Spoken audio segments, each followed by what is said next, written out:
सावधान, जो सुनने जा रहे हैं वो साधारण नहीं है। नीम करोली बाबा की वो घटना जिसे सुनकर नास्तिक भी ईश्वर को मानने लगे। लोकेशन फ्लैग अनुरोध है, ये कहानी पूरी ध्यान से सुनिए, बीच में मत छोड़िए, क्योंकि ये सिर्फ कहानी नहीं है, अनुभव है, जागृति है। और जो अधूरा छोड़ेगा वो शायद उस अनमोल रहस्य से वंचित रह जाएगा जो उसका जीवन बदल सकता है।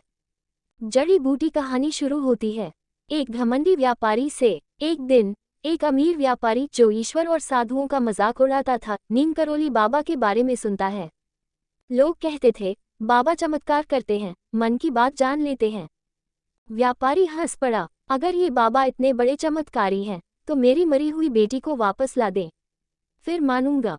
गांव वालों ने कहा, बाबा के पास ऐसे सवाल लेकर मत जाना, वो तुम्हारे मन की गहराई को भी पहचानते हैं।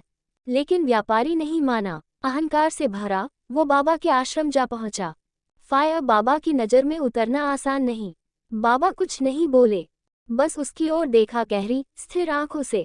फिर बोले, तारानकन तारानकन, तू सवाल लेकर आया है, जवाब भी लेकर जाएगा, लेकिन याद रख, जवाब से बड़ा होता है विश्वास।